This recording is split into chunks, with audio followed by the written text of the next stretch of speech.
अस्सलाम वालेकुम स्टूडेंट्स। कल हम लास्ट लेक्चर में हमने बात करी थी मोशन की थोड़ी सी बहुत, और उसमें से रेफरेंस पॉइंट और रेफरेंस फ्रेम, डिस्टेंस और डिस्प्लेसमेंट डिस्कस कर रही थी।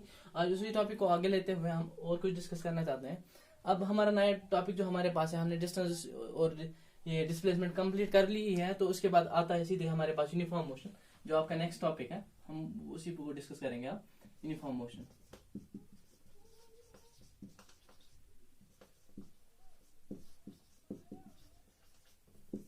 तो यूनिफॉर्म मोशन होता क्या है, पहले हम वर्ड्स पे ध्यान देते हैं। यूनिफॉर्म यूनिफॉर्म मतलब एक जैसा।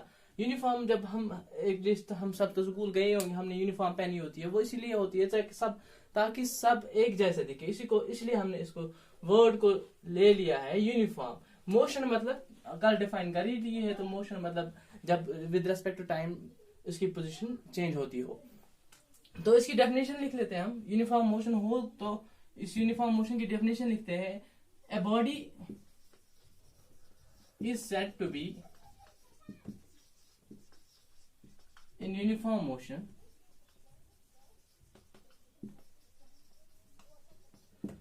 when it covers equal intervals of distances in equal intervals of time। तो अब इस डेफिनेशन का जो मतलब है उसको समझ लेते हैं। इक्वल इंटरवल्स ऑफ डिस्टेंसेस को क्या होता है। फॉर एग्जांपल, अगर कोई बॉडी 5 मीटर कंटिन्यूसली, हम 5 मीटर के बाद उसको ऑब्जर्व करते हैं। फॉर एग्जांपल, पहले चला ये 5 मीटर, उसके बाद फिर से 5 मीटर, उसके बाद फिर से 5 मीटर। तो ये यहां से लेकर ये दूसरा इंटरवल, ये for example A to B है एक इंटरवल, बी टू सी है दूसरा, सी टू डी है तीसरा इंटरवल। ये हमने 3 इंटरवल बनाए, A to B, B to C, C to D. हर इंटरवल की गैप है 5 मीटर 5 मीटर 5 मीटर। ये इन्हीं को कहलाते हैं हम इक्वल इंटरवल्स। इक्वल इंटरवल्स यही होते हैं, मतलब 5 मीटर ये है, 5 मीटर ये है, 5 ये है, सेम है। अब अगर इन्हीं इंटरवल्स को एक body, for example body aches लेते हैं हम, ये कवर करती है पहले इंटरवल को 1 मिनट में, दूसरे इंटरवल को भी 1 मिनट में, तीसरे इंटरवल को भी 1 मिनट में। तो इसी जो मोशन होगी इस बॉडी की, इसी बॉडी के मोशन को हम कहलाते हैं यूनिफॉर्म मोशन, क्योंकि इसने हर interval equal interval of time में कंप्लीट कर लिया है। तो ये हुई हमारी डेफिनेशन यूनिफॉर्म मोशन की। अब नॉन यूनिफॉर्म मोशन की बात कर लेते हैं।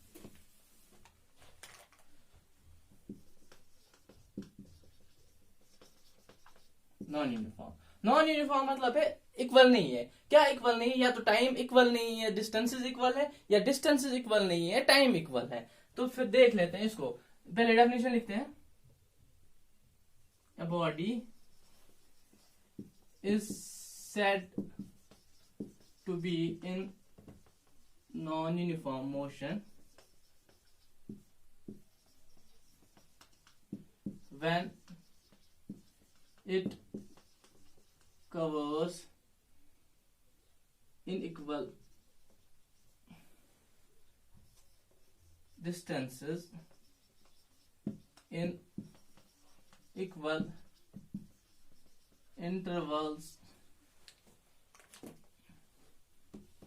of time, or when it covers unequal distances in equal intervals of time, or equal distances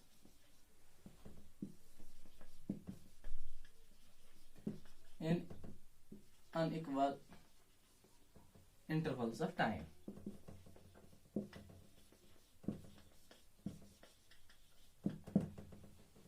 हमने यहाँ पे 2 कंडीशंस ली। या तो ये unequal distances equal intervals of time में कर लेगा, या तो equal distances in unequal intervals of time में कर लेगा। तो फिर देख लेते हैं क्या होता है इसका मतलब। फॉर एग्जांपल, एक बॉडी है, पहली कंडीशन की बात करते हैं, inequal distances in equal intervals of time. Inequal distances, for example पहली डिस्टेंस है 5, ले लेते हैं 4 मीटर की।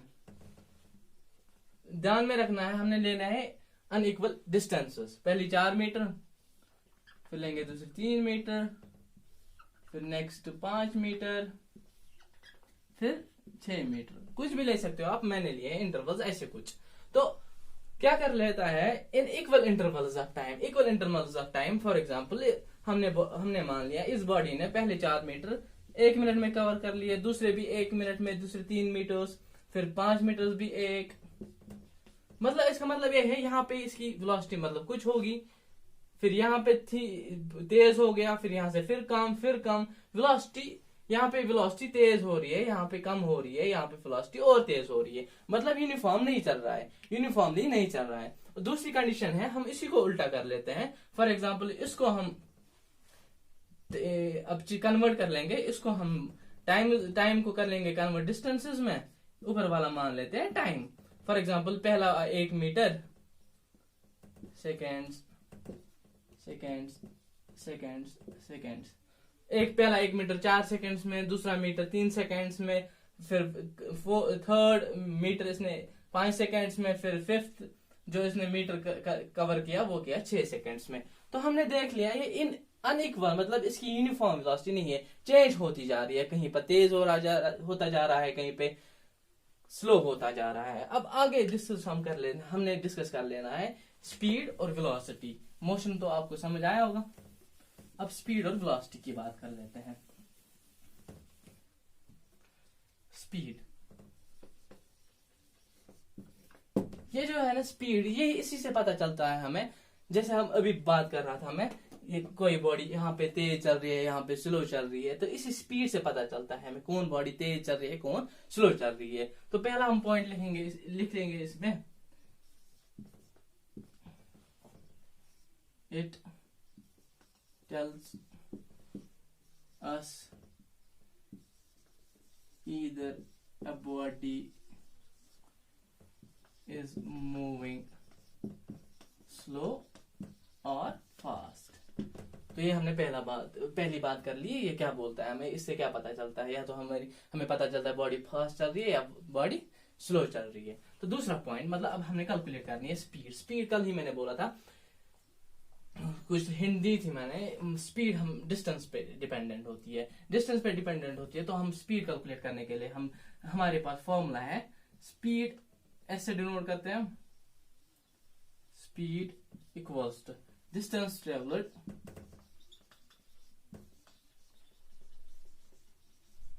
Bye total time taken, total time taken to cover that distance. तो इसके यूनिट्स भी साथ में ही देख लेते हैं। डिस्टेंस जो है वो लेंथ है, लेंथ के यूनिट्स मीटर होते हैं, मीटर, नीचे टाइम है उसके सेकंड, दैट मींस यूनिट से इसके मीटर पर सेकंड या मीटर सेकंड इनवर्स, ये हुए इसके यूनिट्स। कल हमने बात करी थी, कल मैंने थोड़ा सा हिंट दिया था वेक्टर ऑफ स्केलर का। तो उसी कंडीशन पे अगर हम जो स्पीड है इसमें हम डायरेक्शन कंसिडरेशन में नहीं लेते हैं, तो उस हिसाब से ये स्केलर क्वांटिटी है। स्केलर क्वांटिटी वो होती है जिसके कंसिडरेशन में सिर्फ हम मैग्नीट्यूड लेते हैं, डायरेक्शन हमने नहीं लेनी होती है। तो अगर हमने स्केलर कर दिया, डिस्टेंस पे डिपेंडेंट है, तो कल ही मैंने डिस्टेंस की बात करी थी, हमेशा पॉजिटिव होती है डिस्टेंस, तो मीन स्पीड भी पॉजिटिव है, क्योंकि टाइम हमारे पास कभी नेगेटिव है ही नहीं।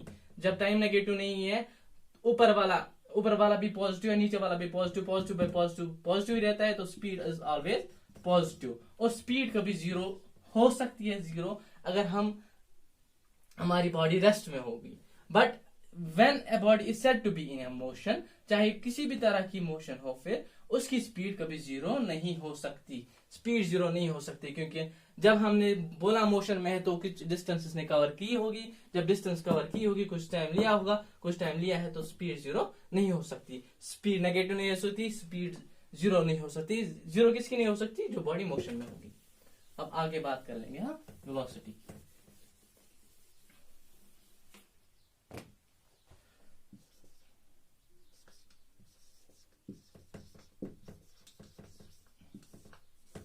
वेलोसिटी एक वेक्टर क्वांटिटी है, पहले इसी को लिखते हैं, it is a vector quantity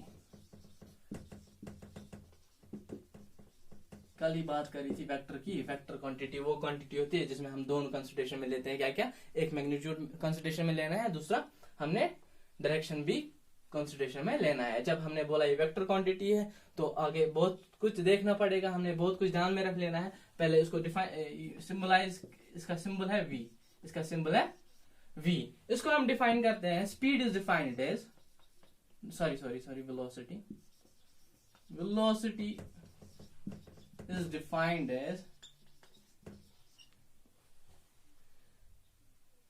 displacement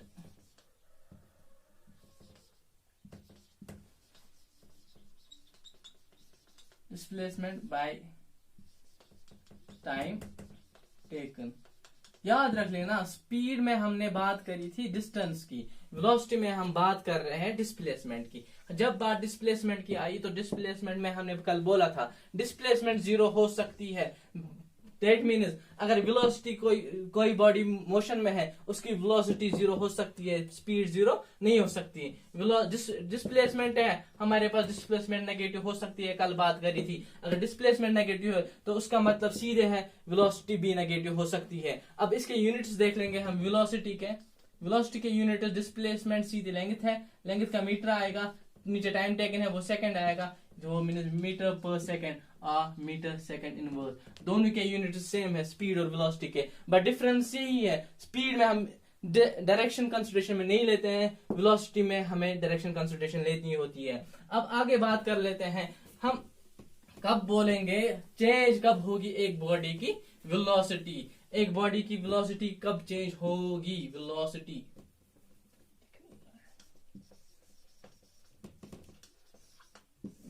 कब चेंज होगी? तो पहले हमने बात करी थी वेलोसिटी ये है एक वेक्टर क्वांटिटी। जब वेक्टर क्वांटिटी हमने बोला, वेक्टर क्वांटिटी बोला तो फिर हमने बोला पहले ही डायरेक्शन भी कंसिडरेशन में आएगी और मैग्नीट्यूड भी कंसिडरेशन में आएगा। जब हमने ये दो मैग्नीट्यूड और डायरेक्शन कंसिडरेशन में ली, जब फिर इन दोनों में से अगर कोई भी चेंज हुआ, या डायरेक्शन चेंज हुई या मैग्नीट्यूड चेंज हुआ, तो हम बोलेंगे एक बॉडी की वेलोसिटी चेंज हो रही है। तो फिर जब वेलोसिटी चेंज होती होगी तो उसका मतलब सीधे चेंज इन वेलोसिटी को हम डिफाइन कर लेते हैं एक्सीलरेशन, या तो फिर वो जाएगा एक्सीलरेशन में। वेलोसिटी चेंज होगी किस किस से? एक तो डायरेक्शन चेंज हो, अगर डायरेक्शन चेंज हुई या मैग्नीट्यूड चेंज हुआ तो बोलेंगे हम वेलोसिटी चेंज हुई। तो फिर इसी को हम देख लेते हैं कैसे हम बोल रहे हैं वेलोसिटी चेंज होगी डायरेक्शन चेंज होने से। मैं आपको एक एग्जांपल थोड़ी सी दूं। ये वेलोसिटी,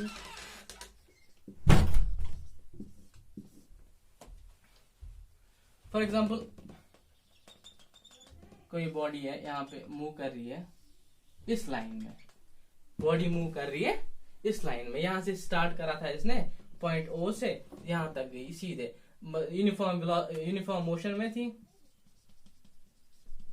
अगर इसने यहां से फॉर एग्जांपल इसकी वेलोसिटी हम मान लेते 5 मीटर पर सेकंड, अगर इसको परपेंडिकुलर फोर्स लगा, परपेंडिकुलर फोर्स होने से आप नेक्स्ट चैप्टर में पढ़ेंगे वेलोसिटी चेंज नहीं होती है, डायरेक्शन चेंज हो सकती है।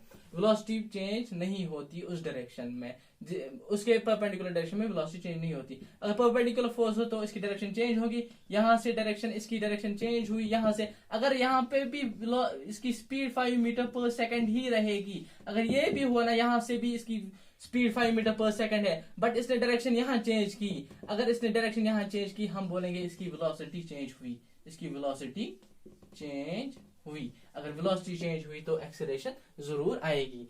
एक्सेलरेशन को भी हम वो आगे नेक्स्ट चैप्टर में पढ़ेंगे, एक्सेलरेशन को डिफाइन करते हैं या फोर्स को हम डिफाइन करते हैं मास इनटू एक्सेलरेशन। जब फोर्स लगा एक्सेलरेशन जरूर आई होगी। तो ये क्लियर हुआ होगा वेलोसिटी को हम कब बोलते हैं चेंज होगी या चेंज नहीं होगी। दोनों हमने डायरेक्शन कंसिडरेशन में लेने हैं, वेलोसिटी भी, मैग्नीट्यूड भी और डायरेक्शन भी। अब बात कर लेते हैं हम एक्सेलरेशन की। एक्सेलरेशन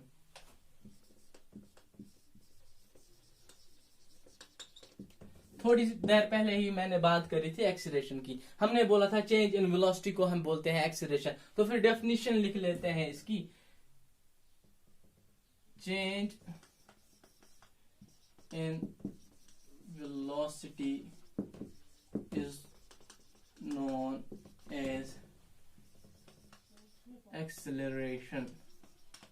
अब एक्सेलरेशन नेगेटिव भी हो सकती है, पॉजिटिव भी हो सकती है। फॉर एग्जाम्पल मैं बोलूंगा आपको, फॉर एग्जाम्पल कोई बॉडी पहले कर रही थी मूव 5 मीटर पर सेकंड, यहाँ पे थी 5 मीटर पर सेकंड। कुछ टाइम के बाद इसने, फॉर एग्जाम्पल गाड़ी थी, इसने एक्सीलरेटर दिया, एक्सीलरेटर इसने दबाया, इसकी वेलोसिटी इंक्रीज हुई, वो हो गई फॉर एग्जाम्पल 8 मीटर पर सेकंड। जब 8 मीटर पर सेकंड, हमने बोला चेंज इन वेलोसिटी को बोलते हैं हम acceleration. Change in velocity bye पर सेकंड, चेंज इन वेलोसिटी पर सेकंड, उसको बोलते हैं एक्सेलरेशन। हमने बोला change in velocity, change in velocity दिखाते हैं हम v final minus v initial. हम खाली पहले बात करेंगे वेलोसिटी चेंज की, वो कितनी आएगी 8 माइनस 5, वो है 3 मीटर पर सेकंड। हमने खाली चेंज की बात की, मैं एक्सेलरेशन की बात नहीं कर रहा हूँ, अभी चेंज इन वेलोसिटी की बात कर रहा हूँ। 8 माइनस 5 होगा 3 मीटर पर सेकंड। 3 मीटर पर सेकंड, इसकी चेंज इतनी आई 3 मीटर पर सेकंड, मतलब वो पॉजिटिव आई। अब दूसरी बात हम कर लेते हैं, फॉर एग्जाम्पल इसी 8 मीटर के बाद इसने मतलब कोई चीज उसको दिखी सामने, इसने ब्रेक दबाई, तो इसकी वेलोसिटी चेंज हुई 8 मीटर से सीधे 2 मीटर पर सेकंड, 2 मीटर पर सेकंड। अब ये इस इंटरवल की हम एक्सेलरेशन देखते हैं, पहले चेंज इन वेलोसिटी देखेंगे, वो आएगा vf minus vi। Final velocity इसने 2 मीटर पर सेकंड ली, 2 मीटर पर सेकंड माइनस 8 मीटर पर सेकंड, वो कितना आया माइनस 6 मीटर पर सेकंड। मतलब चेंज इन वेलोसिटी नेगेटिव। अगर चेंज इन वेलोसिटी नेगेटिव है तो एक्सेलरेशन भी नेगेटिव होगी। तो डिफाइन कर लेते हैं पहले इसको, एक्सेलरेशन को। आपको समझ आएगा होगा कैसे आती है एक्सेलरेशन। तो डेफिनेशन अब कैलकुलेट कैसे करनी है वो देख लेते हैं। वो हुआ, एक्सेलरेशन को सिंबलाइज करते हैं हम ए से।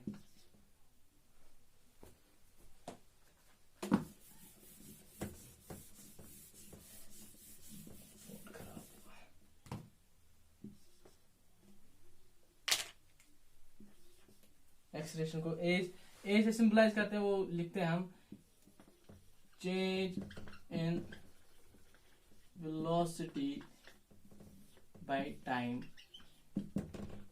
ऐसे डिफाइन कर लेते हैं हम एक्सेलरेशन को। ये भी एक वेक्टर क्वांटिटी है,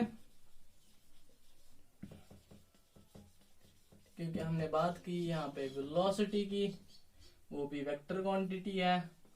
vector by scalar always vector ही होता है।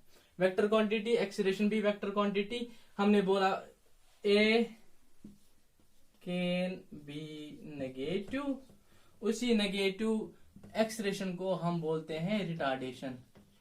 Retardation negative acceleration is called retardation. जब पॉजिटिव आएगी तब उसको हम बोलेंगे एक्सेलरेशन ही, सीधे सिंपल वर्ड्स में बोलते हैं एक्सेलरेशन।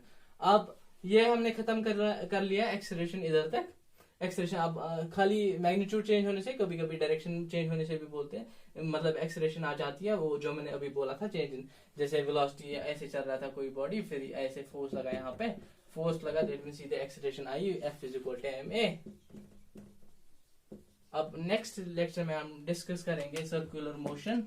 सर्कुलर मोशन के बाद सीधे आपके आते हैं वो ग्राफ्स, फिर थोड़े से क्वेश्चंस, होगा आपका चैप्टर कंप्लीट। Thank you.